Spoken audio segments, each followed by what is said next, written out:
Good afternoon, ladies and gentlemen, I'm John, this is many a true nerd and welcome to Park Beyond, which is a theme park builder. And honestly, that's pretty much all I needed to know, because seriously, if someone makes a theme park builder, I will be there to play it, and this one's got something a little bit different going on too, which is, as you may, reasonably be able to guess from the various bits of nonsense going on in the background, when it says Park Beyond, what it appears to mean by that is beyond the laws of physics, because we have got a real focus on the weird and fantastical here. It doesn't hurt, of course, that this game just gives you a variety of maps to work on that are just begging for you to come up with all sorts of weird and wild impossible scenarios. So here, for example, we have got a beautiful, beautiful island, which you may notice has cave systems, etc., going on underneath it, meaning as a result of that, okay, we can build some truly dumb stuff on this island. But let's not get ahead of ourselves here. We can't break the laws of both physics and health and safety until we've got the basics sorted out. Because right now we only own this tiny bit of land here. We're going to have to buy the right to expand into the rest of the islands later. So, okay, with only $10,000 to start off with and zero cash flow, also zero gas, let's start off with, just a couple of nice simple basics. The flat rides, the equivalent of gentle or thrill rides in Roller Coaster Tycoon. So, let's go over the basics here, which is, guests aren't going to show up as individuals with individual wants and needs. Instead, everyone shows up in a group. And those groups are going to broadly fall into three categories that you can see there in visitor preferences. Adults, teens, and families with young children. Each ride is going to appeal to each group slightly more or slightly less, but the advantage of things like flat rides is they're generally pretty inoffensive. Everyone's okay with them, adults and families love them. Teens are going to pretend it's a bit naff, but to be honest, they're still going to have a fun time, because as you can see, yes, down at the bottom there under ratings, pirate ships are fun. So I could just slap down a pirate ship right here, and most people would be okay for it. It will probably get a bit of money coming in, but no. We're doing a theme park builder, alright? We need to get into the spirit of it. It can't just be a pirate ship sitting in the middle of the land. That doesn't make any sense at all. What we need to do is make a bigger lake for it and the other water rides to sit in. Unfortunately, the game agrees with me, because in this game, decorating is so cheap. You're incentivized to do it like all the time. There we go, for only $300, we've now got a lovely lagoon right by the starting area, but we're not done yet, because we also need, yes, this to be beachy. Add a couple of plants, a lovely bit of beach, okay. Now it's ready for a pirate ship, okay? There's no point playing this sort of game unless you're actually gonna, get it right. Obviously we need, a nice gangplank leading up to the ship, so okay, wooden queue path, gonna be needing, as we're going over water, guardrail of some description. Simple wooden might do the job. Does that look maybe, a little bit too spread out with the guides? Hang on, what else could we do? That would be... No. I need something ornate. Ornate might work. I think I'm okay with ornate. Horrifyingly, I don't actually have, a wooden path I could use as a normal path. Wood is only available for the queue path, so... Okay, I don't like the dirt path, but it kind of fits in with the sand and the beach, so it'll do for now till we can unlock some new paths and whatnot. But, more importantly, if we just go over here for a second, families and adults have heard of the new pirate ship ride and will soon arrive at the park. So, because I've built something that appeals to a particular group, they're more likely to show up going forwards. This doesn't mean teens won't be showing up, however, and yes, right now they're not necessarily going to have a good time. So how about, on the other side, we build a shining pendulum. Still liked by adults, not so good for families, I assume, because it goes upside down, might be a bit scary. But ratings down at the bottom there, so this is actually less fun than the pirate ship. It's going to generate less fun points, and fun points are how you improve your park rating. That's how you unlock new technology. What it does, however, do is generate a lot more money, because the upkeep is really low next to the pirate ship. It's a good, nice, easy money maker. Now, you may notice, however, the third currency, amazement. And that's kind of the important one, because that's the currency that lets you break the laws of physics. But we'll be getting back to that in just a second. For now, we'll just, pop you right here. That will do beautifully. And yes, here we go. Now when teens do show up, they're gonna have something that works for them too. Right, and with you two ready to go, I'd say we're probably ready to actually, open the park, etc, etc, especially as, okay, you buddy, you could do with a bit of decoration, and as I say, the game is very generous when it comes to decoration. So for example, I can buy lovely water effects for $1. Now you're probably thinking, $1 is not gonna get you much. Well, okay, it turns out this is what $1 gets you. The world's most ridiculously over-the-top water explosion. Oh, and I've just spotted the waterfall emitter too. Okay, I can't deny. Having seen that, I know immediately what I want to do, which is... oh yeah. Oh flippin' yeah. What if this wasn't just a placid pond? What if instead it led to a huge, beautiful waterfall streaming into this hole down over here, which we're most definitely going to be using for more exciting, sexy stuff down the line. Okay, I'm going to be honest, we broke the laws of physics faster than I thought we were going to, which is, I opened up this gap, and the water flowed from here into here, which I guess, I should have expected to happen, but, now we've got a bigger problem, which is, this water's now here, and, I should just stress as we just kind of, nip underneath into the cave system, that there is an open hole to, yes, like, air down below. So, okay, so the thing about this game is there's definitely a couple of weird physics quirks going on. And not just the sort you do by deliberately breaking the laws of physics. The sort that just sort of happen because sometimes physics goes a bit wonky.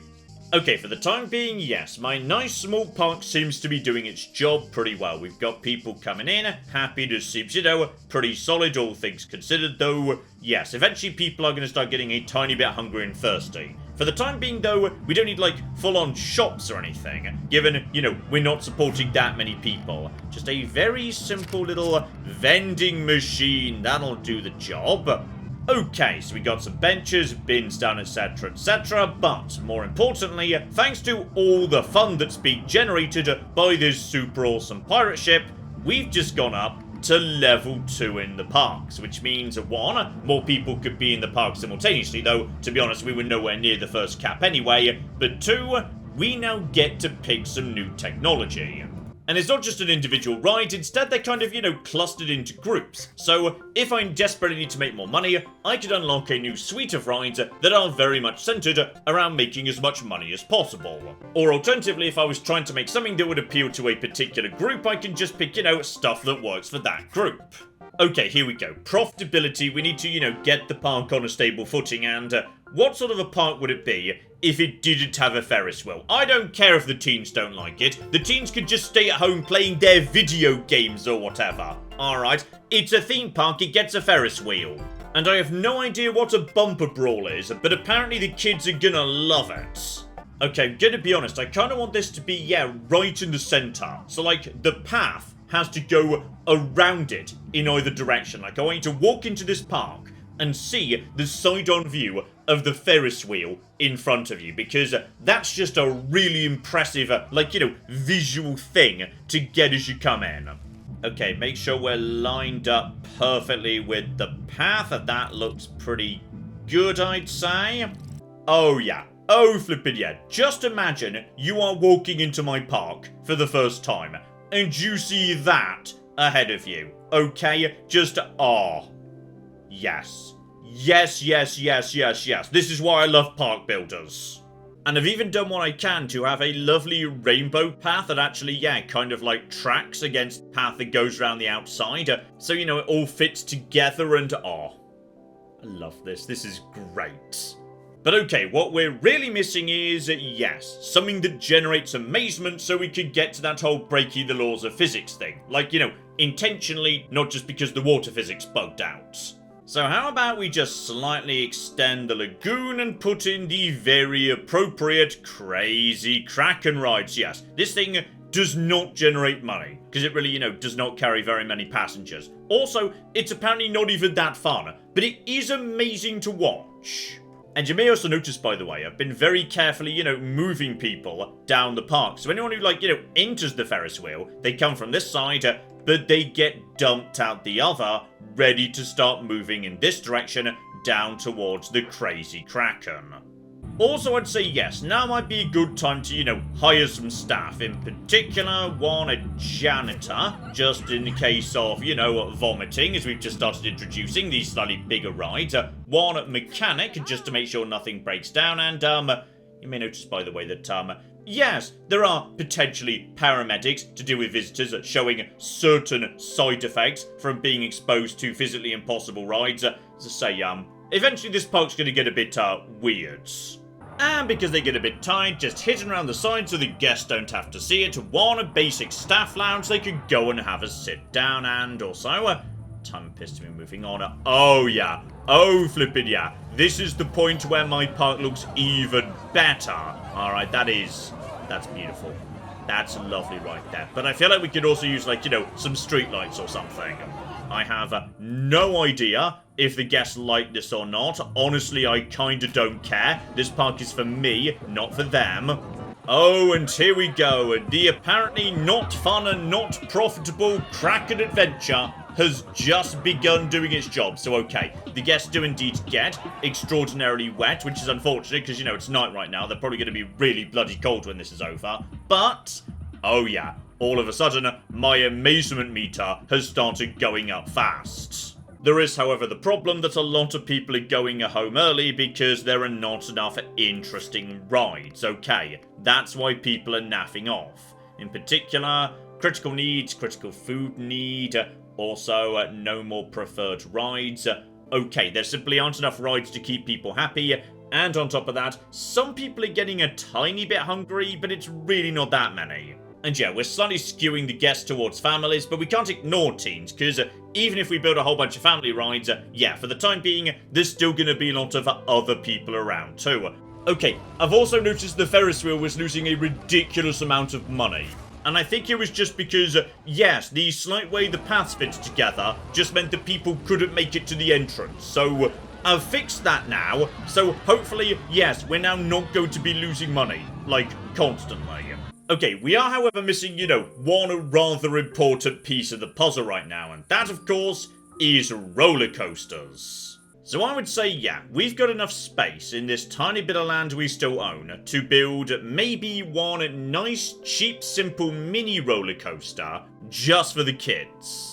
So we'll put the station over here, right next to, yes, this lovely cliff. That will be absolutely spot on. But then, yes, beyond that, it's all pretty simple. Let's just have one chain lift, and yeah, you can see the ghost car just goes around the track as you're building it, showing you what's going to be happening going forward. So, what I would love is for it to basically, like, do a tour of the entire park. It's basically going to go round here, kind of, maybe round the back of, then again, is that maybe a bit long?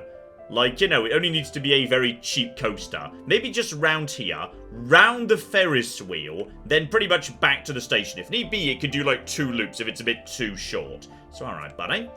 Just have you move up in the world, please. This does not need to be particularly tall at all, because, as I say, just a roller coaster for little kids. What I kind of wanted to do at that point is, yeah, start looping around the thingy-majibble that's just doing its spinning right over here. Only coming down about, like, 10 meters. It doesn't need to be, like, coming down too far or anything. So we'll just have it, yeah, at that point, swing around in this sort of a direction. Then we just want it to, yeah, come down a little bit more, down to maybe 5 meters, passing by the pirate ship. Okay, hang on. I've got a way dumber idea. In particular, just have it on a direct collision course with the pirate ship right here. And then we're going to use one of the special modules. So, okay, the roller coaster is just going to split into 2. One module going one way around the pirate ship, and the other module going the other way. Okay, and then on the far side of the pirate ship, they're now going to cross each other. Which I'm going to assume it isn't going to cause a collision, because logically, these tracks are like broadly the same length, and whatever. So, what should happen is everyone makes it over the interchange without hitting anybody else. So we're just going to verify whether that's... Okay, so they all hit each other. Okay, what we've got now is, yes, a split right at the start. So as a result of that, yes, one branch goes over in this direction, round the start of the park to, you know, provide an amazing spectacle to the people who are arriving. Brilliant. They then come this way along a lovely straight. There is an intersection that then brings them past the front of the Ferris wheel, at which point the tracks rejoin. The other track, meanwhile, they go round in this direction, past the interchange way earlier, so the ride is definitely safe and will not cause everyone to die. They, however, get a loop round the pirate ship, then just go down a bit, so we avoid a collision there. They go round the back of the Ferris wheel, then we just go this way, hit the brakes, back into the station. Lovely. So okay, send up the test train. 18 kilometers now up the track. Lovely. So yes, then everything splits off, car by car. Beautiful. Over the interchange, nice and safe, right over there. These guys are, yeah, not going that fast at all. It's a fairly nice, sedate roller coaster, all things considered. In fact, if anything, yeah, we need to pick up a bit more speed on this loop. Then you guys go round here. You pick up speed right there, and then... Okay, going to be honest, then the problems are... Okay, it just about all works, actually. But here's the lovely thing about this game, which is I've been given some data, but this doesn't immediately convert into, like, you know, a level of fun or amazing or anything. Instead, we need to slot in hooks. This is basically like a description of your roller coaster, which based on what your roller coaster is doing, it may or may not pass. My roller coaster can be a junior coaster. Why? Because it never goes that stupidly fast and it doesn't do any inversions. So as a result of that, it's nice and fun, the families love it, but because it's got a reputation for being a kiddie ride, the teens really hate it. And the more difficult the criteria is to meet, the better the reward. So I can make this roller coaster generate a huge pile of amazement simply because the cars come back to the station in a different order to how they left, which wasn't really planned, but I guess, you know, that is true, given, yes, like, they split up 1, 2, 1, 2, 1, 2, and then one entire branch makes it back. So yes, we're constantly shuffling the cars. So people like that, like, everyone thinks that's kind of cool, so we can plug that in as hook number 1. Brilliant. So right now, yeah, everyone is sort of okay with it, and the ride is generating a fair bit of amazement. Hook number 2, meanwhile, okay. If I was to put this into a junior coaster, then the families absolutely love it. And those families will be generating huge piles of amazement because we've already plugged in the other slot. Alternatively, we could just say, no, this is a dual lane coaster. Let's make the mounting focus on how the coaster splits in two. At that point, everybody's pretty happy, nobody absolutely loves it, but everyone thinks it's pretty damn cool, and it still generates a big pile of amazement, in fact, even more amazement. But I think I'd rather have a divide and conquer. So okay, the train is partially split at least 10% of the time. It is way more than 10% of the time, but yes, that will do for now. So now, even though it doesn't go that fast, the teams are actually super into it anyway. So with that done, I think we are now happy to construct this ride, which has almost bankrupted us, to be perfectly honest. And we'll have a nice snaky path that goes to, yes, this fairly major interchange that everyone passes sooner or later. Okay, the problem we've got here is, yes, we now need to go in with a name that's going to appeal to both the kids and the teens. Here we go, Mr. Flopsy Bunny's Death Metal Adventure. Brilliant.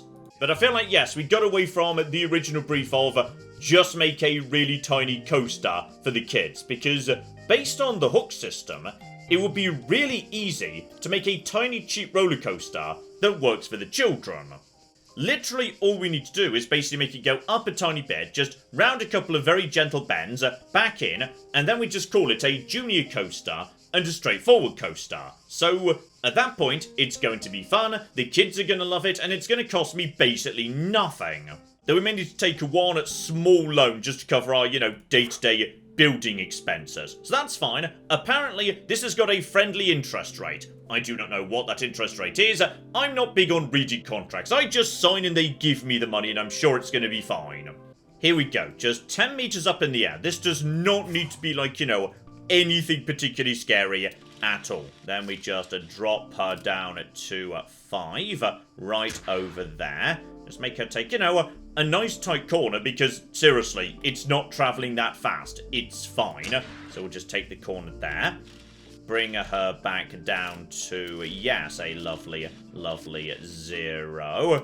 Beautiful. Just a nice little drop right there. It just turns back on itself. Marvelous. One very gentle slope back up again, just around over here. We'll put some fun, like, you know, little items as decoration. Then around to here, just make sure that's still doing its job just fine.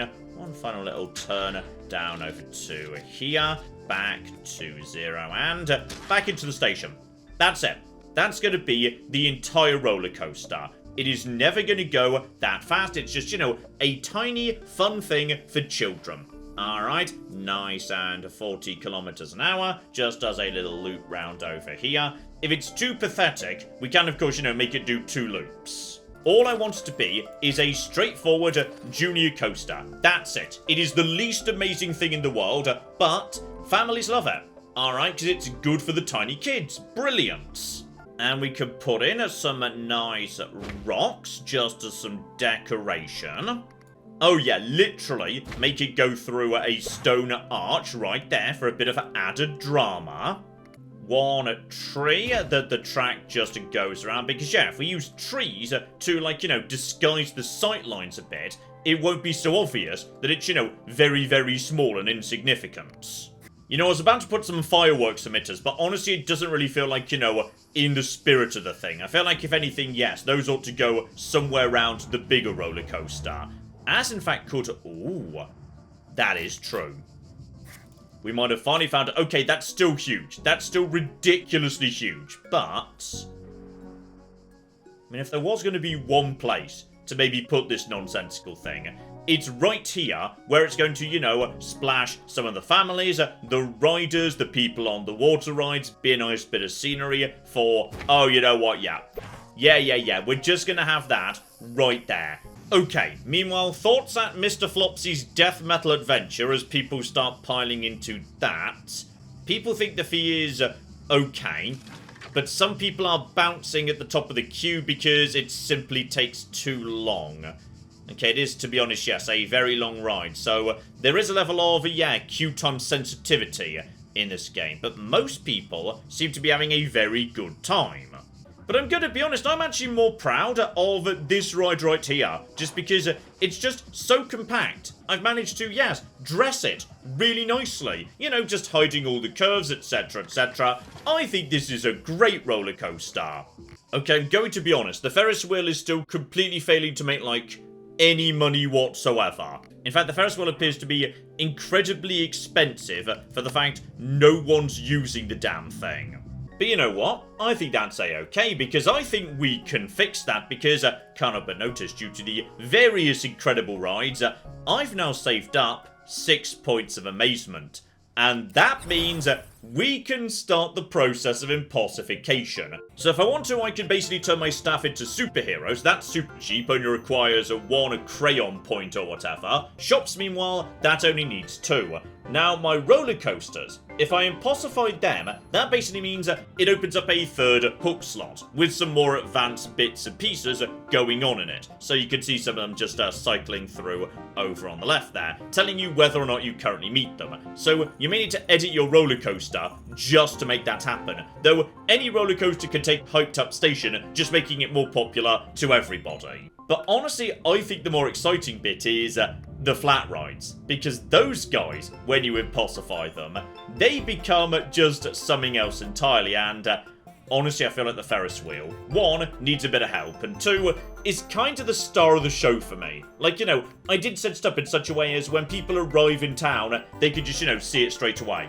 So I'm going to spend my points on this. We're going to turn it from a Ferris wheel into a dual wheel. So just start scribbling it. And... Fun fact. Oh, yeah. Oh, flippin' yeah. Shut up, Sophia. I don't care about your tutorials. Yes, I've now got a dual wheel. You see, officially, this ride's supposed to be making a huge amount of money. It really isn't right now. So we're kind of hoping that maybe it will now start making a huge amount of money, given it is now significantly more impressive. Like, seriously, you show up into my town right now, and this is what greets you. Like, that's the first thing you see as you arrive through the park gate.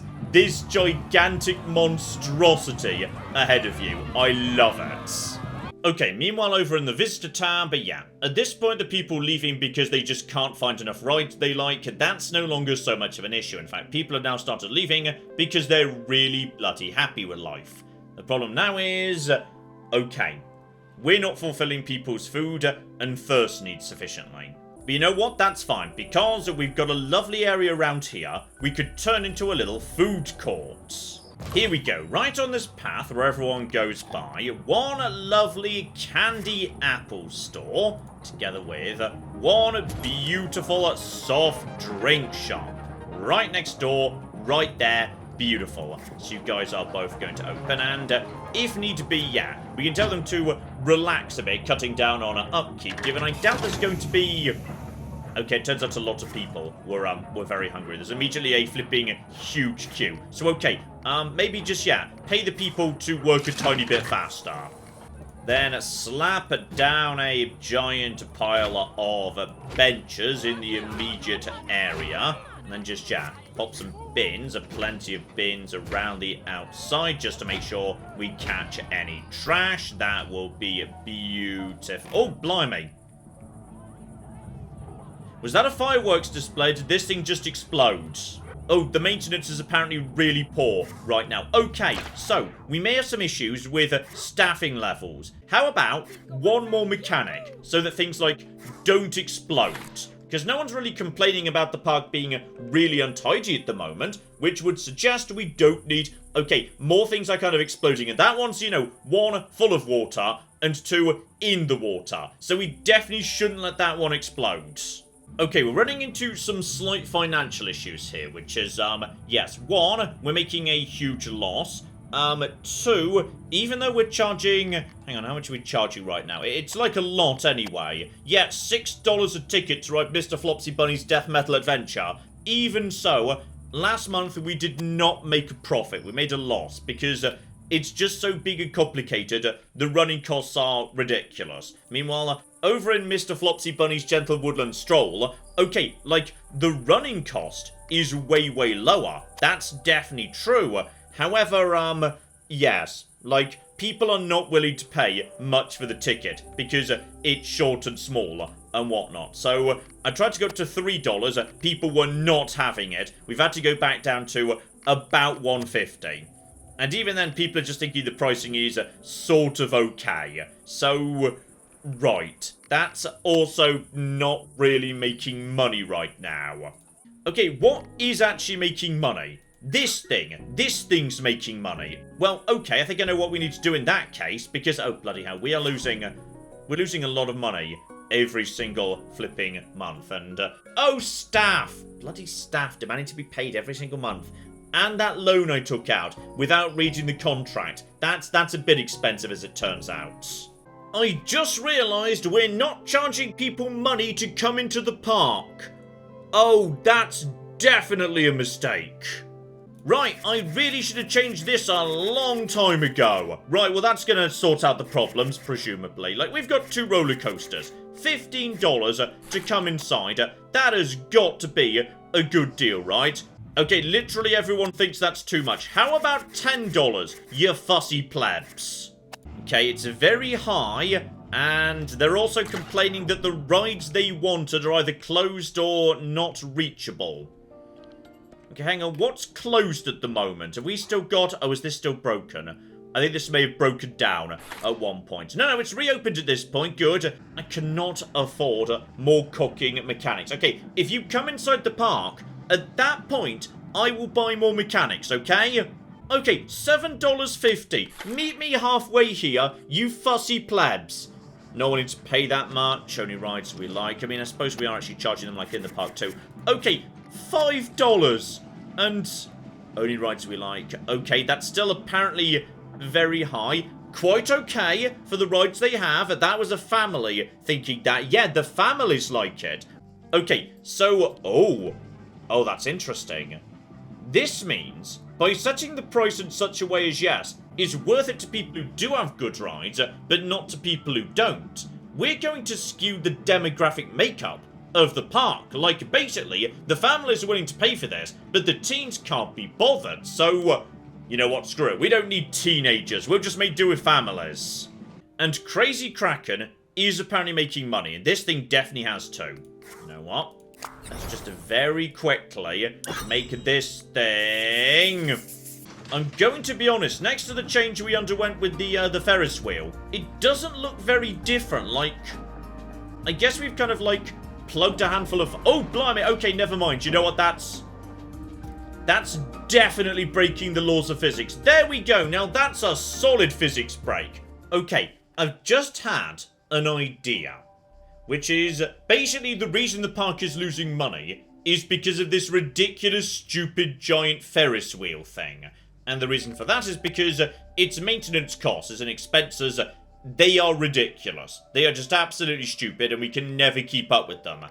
However, if I was to close the ride down, that would not cost upkeep and it would not lose maintenance, but it wouldn't generate money. However, there is also showcase mode. So at that point, works the same as closed, but continuously does a showcase run. So basically, at that point, this thing just becomes a giant ornament. But it doesn't actually cost me money. And that's fine. Like, if I do that, I've just saved £600 a month. I may have just fixed the economy. Meanwhile, what's definitely making money is this candy apple shop. So, okay, for 3 points, we could generate the world's spiciest candy apple.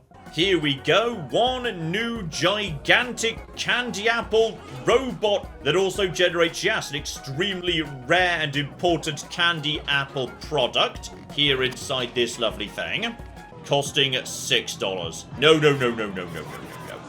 Definitely $6.50, bare minimum, because this is an impulsified item. Okay, when people are happy, they want to buy that. It's also busy and it's, you know, got a lot of queue going on. So basically, yeah, whack this up to a faster service speed. And lots of people thinking the same thing here. Okay, as guests are coming in, pay more money because I've done it. I've flippin' done it. I've fixed the economy. I'm no longer losing money. Admittedly, every single roller coaster in the park is losing money. That's true. This one because it's too expensive to maintain, but as, yeah, not enough people going through it. This one because, one, it's out of the way, and two, you just cannot put the bloody price up. But at the bare minimum, people are willing to pay for incredibly spicy candy apples. That's why people are coming. Screw the roller coasters. They're just for show. It's all about the candy apple fireworks. Just as a reminder, by the way, all of this was in the tiny starting area, which I've now not even quite filled up. There's a bit of space over here I could utilise. There is an entire island here, including this island over here. You can build all the way out to here. If you want to build, like, you know, transport rides, bridges, huge amounts of stuff down in the cave systems, etc, etc. I've just put this in the tiny starting area, and, okay.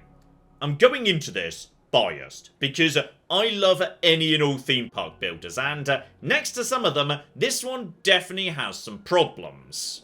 And it does largely boil down to just a series of really weird bugs. The paths sort of work a bit weirdly. Some of the bushes that aren't supposed to be on water are now just on water, and now I can't delete them because the game thinks they don't exist anymore. There is a giant hole that the water's just not flowing through for no particularly good reason. But despite all that, I've had a lovely time. But as I say, I really need to qualify that by saying I'm pretty sure I'd enjoy any theme park builder in the world. This one does have some interesting ideas. The hook system is intriguing, if a little bit maybe inorganic in a way, but I mean, it looks good, it's fun to play. I've just sat here for 3 hours building this and I've had a lovely time doing it. So if you're into park builders, it might be worth a look-see. If you're not, there's plenty of older classics that might do the same thing a little bit better. But as I say, for people who are into your theme park builders and just want to get into a new one, it may well be worth a look-see. Link in the description below, and let me know if you'd be maybe interested in a live stream, because I will never say no to an opportunity to do some theme park building. So, as I say, let me know if you'd be interested, and we shall flipping see. But in the meantime, I've been John, this has been Many a True Nerd, and this has been Park Beyond. Thank you very much, and goodbye. I've created a small problem in my road system, which is it's literally impossible for anyone to ever go back into town. And this building shall be where we produce our zebras. And this much taller building next door is naturally where we produce the giraffes. Does anyone remember how the road system went? I think it was something like this.